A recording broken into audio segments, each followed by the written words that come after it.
Medak parliament నియోజకవర్గ సమావేశంలో party నేతలకు మరోసారి క్లాస్ ఇచ్చారు ఇన్ఛార్జ్ మీనాక్షి నటరాజన్. పార్టీ అంతర్గత విషయాలు మీటింగ్లో చెప్పాలి తప్ప గాంధీభవన్ బయట మాట్లాడొద్దనన్నారు. మంత్రులు కూడా తప్పొప్పులను సమావేశంలోనే ప్రస్తావించాలని చెప్పారు. పార్టీ నేతలు ఎవరైనా సరే క్రమశిక్షణ తప్పితే చర్యలు తప్పవని హెచ్చరించారు. మీనాక్షి నటరాజన్ సిద్దిపేట గజ్వేల్పై ప్రత్యేక దృష్టి పెడతామన్న ఆమె సిద్దిపేట నియోజకవర్గ బాధితులను మంత్రి దామోదర రాజనరసింహకు అప్పగించారు.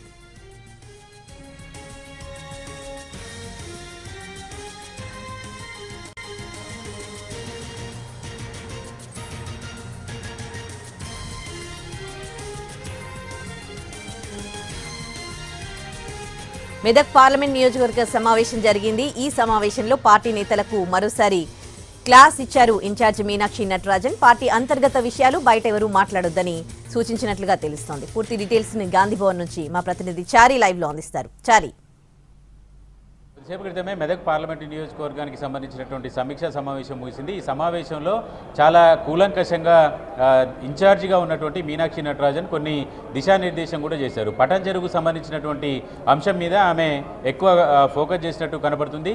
ఆ సమావేశం ప్రారంభంలోనే నాయకులంతా కూడా అందరూ తమ అభిప్రాయాలు, తమ సమస్యలన్నింటినీ కూడా చెప్తూ వచ్చారు.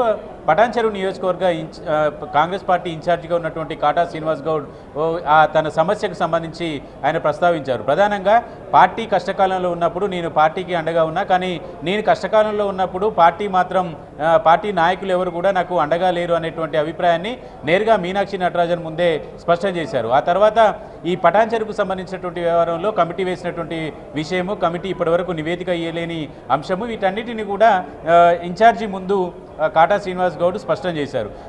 ఈ పటాన్చెరు నియోజకవర్గానికి సంబంధించినటువంటి అంశం మీదనే ఈ సమావేశం తర్వాత మంత్రి దామోదర రాజనరసింహతో ఇన్ఛార్జి మీనాక్షి నటరాజన్ ప్రత్యేకంగా సమావేశమయ్యారు. ఈ పటాన్చెరులో జరుగుతున్నటువంటి వ్యవహారాలన్నిటి మీద కూడా వివరణ కోరారు.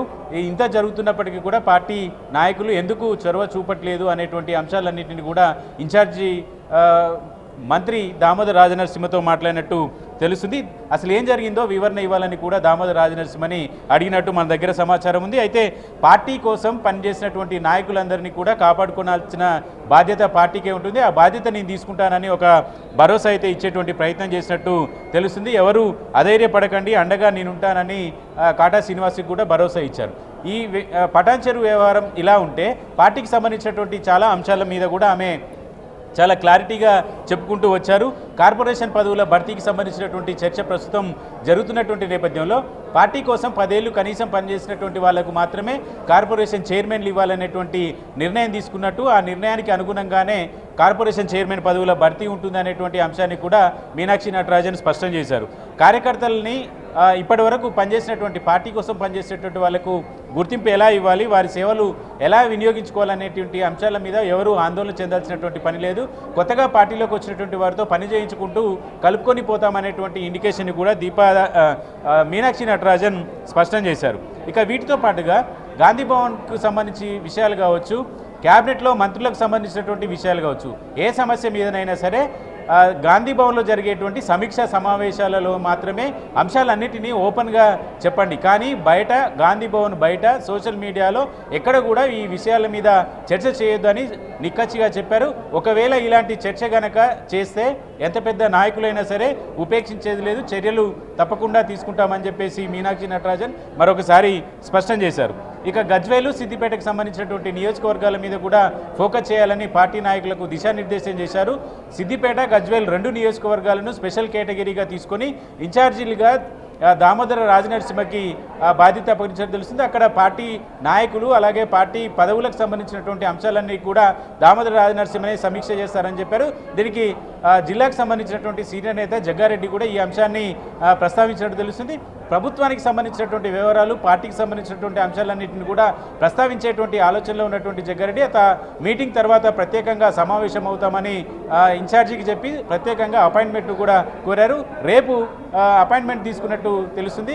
ఈ విషయాలన్నింటినీ కూడా ఆమెతో చర్చించబోతున్నట్టు సమాచారం. ఇక రాహుల్ గాంధీ కుటుంబానికి సంబంధించి, రాహుల్ గాంధీ కుటుంబ త్యాగాలకు సంబంధించినటువంటి అంశాలన్నీ కూడా నాయకులు, కార్యకర్తలు గుర్తించుకోవాలి. ఆ కుటుంబం చేసినటువంటి త్యాగం ముందు మనం చేస్తున్నటువంటి శ్రమ పెద్దది కాకపోవచ్చు, కానీ మన రాజకీయ భవిష్యత్తుతో పాటుగా రాహుల్ గాంధీని ప్రధాని చేసే దిశగా పార్టీ కార్యాచరణ పార్టీ నాయకులు పనిచేయాలనేటువంటి సూచన చేశారు. ప్రస్తుతం ఉన్నటువంటి ప్రభుత్వమే మళ్ళీ కొనసాగితే దేశమంతా ఎడారిగా మారక తప్పదు అనేటువంటి అంశాన్ని కూడా మీనాక్షి నటరాజన్ చెప్పినట్టు తెలుస్తుంది. ఈ సమావేశంలో పాల్గొన్నటువంటి చాలామంది నాయకులతో మనం చర్చించిన సందర్భంగా కూడా పార్టీ కోసం పనిచేసినటువంటి చాలామంది నాయకులు ఉన్నారు. వాళ్ళందరికీ కూడా గుర్తింపు ఇవ్వాలనేటువంటి ఆలోచనతో వాళ్ళందరినీ కూడా పార్టీ తిరిగి వారి సేవల్ని ఉపయోగించుకోవాలనేటువంటి దిశగా మీనాక్షి నటరాజన్ ఆలోచిస్తున్నట్టు కనపడుతుంది. ఓవరాల్గా మెదక్ పార్లమెంటు నియోజకవర్గంలో జరిగినటువంటి సమీక్షా సమావేశానికి సంబంధించి అటు పటాన్ చెరువు ఇష్యూతో పాటు ఈ పార్టీ క్రమశిక్షణకు సంబంధించినటువంటి అంశాలన్నిటి మీద కూడా మీనాక్షి నటరాజన్ చాలా క్లారిటీ ఇచ్చారు. Right, thanks for the update Shari.